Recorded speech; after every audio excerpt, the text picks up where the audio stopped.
What's up, YouTube? This is Too Raw for TV. All right, so before I get into this video, shout out to the brother Aram for once again showing love with yet another donation to the channel via the PayPal.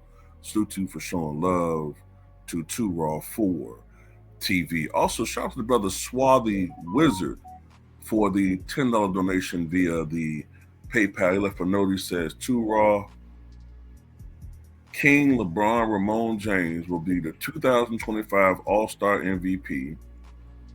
I call it, and this All-Star game will be the, quote, greatest.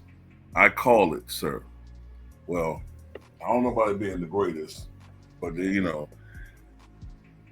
at this point, for LeBron James to be the MVP, don't get me wrong, I could definitely see him trying to do it. He tries to do it all the time. Like, he'll start off yakking up some bullshit, and if it goes in, then he'll keep yakking them up.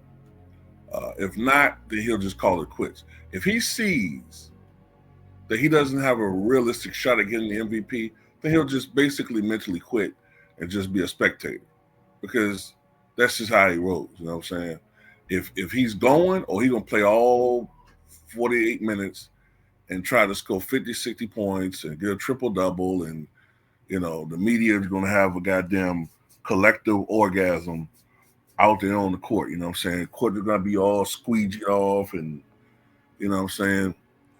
clinic crew got to work overtime to get all that ejaculate and crap all over the goddamn from all the floor. But anyway, I can see him trying.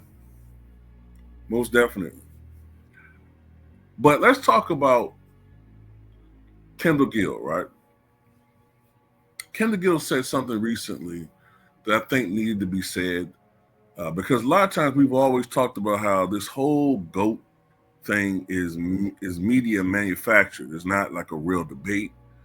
It's just put out there for likes and clicks and views, and they know people like debate. Even though debate shows have kind of declined in ratings, for the most part, it's because people aren't really watching these things on television anymore. They're watching it in podcast form because it's more raw and it's less rehearsed and it seems real. Even if it is rehearsed, it just seems real and more authentic. But anyway, we all know that this is bull. LeBron fans, for the most part, are delusional. They really think this guy is the greatest thing since sliced bread, and he's not. And those who really know the game know what's up, including those who are within basketball, vis-a-vis the front office. Kendall Gill made an excellent point recently when he talked about when he did a self-appointed survey of general managers throughout the NBA, and he asked their opinion about who they would take to be the cornerstone to start off a franchise with. They was building a team, who they would pick as their guy, Michael Jordan or LeBron Ramon James. I'm in the United Center all the time, and I did this specifically to get the answers of executives from other teams. All right. Every time a team comes in here to the United Center, I'm sitting in the United Center right now as we do this interview. But I go downstairs and I ask each executive in their prime, who would you take in the draft? Michael Jordan or LeBron James? Not one said that they would take LeBron James over Michael Jordan. That's how you know. The guys in the business know. All right. And you could have all kind of speculation about in podcasts and guys giving their different opinions. Hey man, the guys who make the decisions just told you. Not one of them. I ask every NBA team that comes in here to the United Center, and that's what they say. Well, I mean, we all know, man. Like, if you're going to start off a franchise, which one is the guy that you're going to build around? It's the guy that makes players around him better. And although they advertise that LeBron makes guys around him better, he really clearly doesn't. And you're also limited when you look at the efficacy of the system.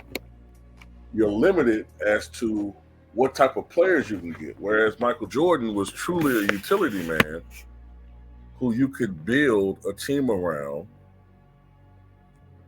of a larger type pool of players. Like, I don't see LeBron playing with, say,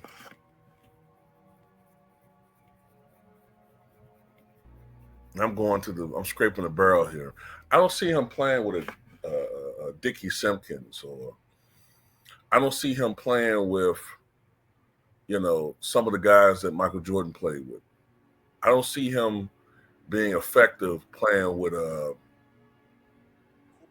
guy like, hell, I don't know if he'll be effective playing with Tony Kukoc. I don't think he'd be effective playing with, some guys like Bill Winnington. I don't see him being effective playing with some of the guys that Jordan played with. Because LeBron needs a certain type of guy. First of all, he needs 3-and-D guys. So Steve Kerr could shoot, but he wasn't really much of a defender. Jordan and Pippen, Harper cleaned that up. So you need a guy to clean up LeBron's lack of defensive prowess. So Steve Kerr is not going to work. John Paxson is not going to work. Then oftentimes guys got to augment their games to fit in with LeBron. And, it's just it's a convoluted system. And then you see what teams got to sacrifice to just work with LeBron as far as building a team. Whereas Michael Jordan, you could piecemeal a championship team. He really played with the least amount of talent I've ever seen for a guy that won multiple championships. And that's not a knock. I'm not trying to knock the Bulls teams, but seriously, like, you had Scottie Pippen. As far as Hall of Famers, right? You had Scottie Pippen. You had Dennis Rodman. Tony Kukoc was more of an international Hall of Famer, not an NBA Hall of Famer. And that's about it. And for all of the crap that Jordan gets about, Pippen won 50-something games without Michael Jordan. Well, people got to remember that in 1997-98, with Pippen missing half the season, when Pippen came back, the Bulls were still number one in the Eastern Conference. And I think if they didn't have Pippen for the entire year, they still would have had the best record in the Eastern Conference. And Jordan was doing that with only really Dennis Rodman. He wasn't an all-star that year. So, yeah, if you're a general manager, Jordan's more flexible. Jordan also didn't pry into team businesses as much as LeBron did. I'm not saying he didn't want his input. He did. But he didn't pry as much. He just wanted you to feel a team that was competent and that would give him a chance to win a championship. He didn't need and demand you build an Avengers squad every year. But anyway, that's all I got to say about it. Tell me what you guys think.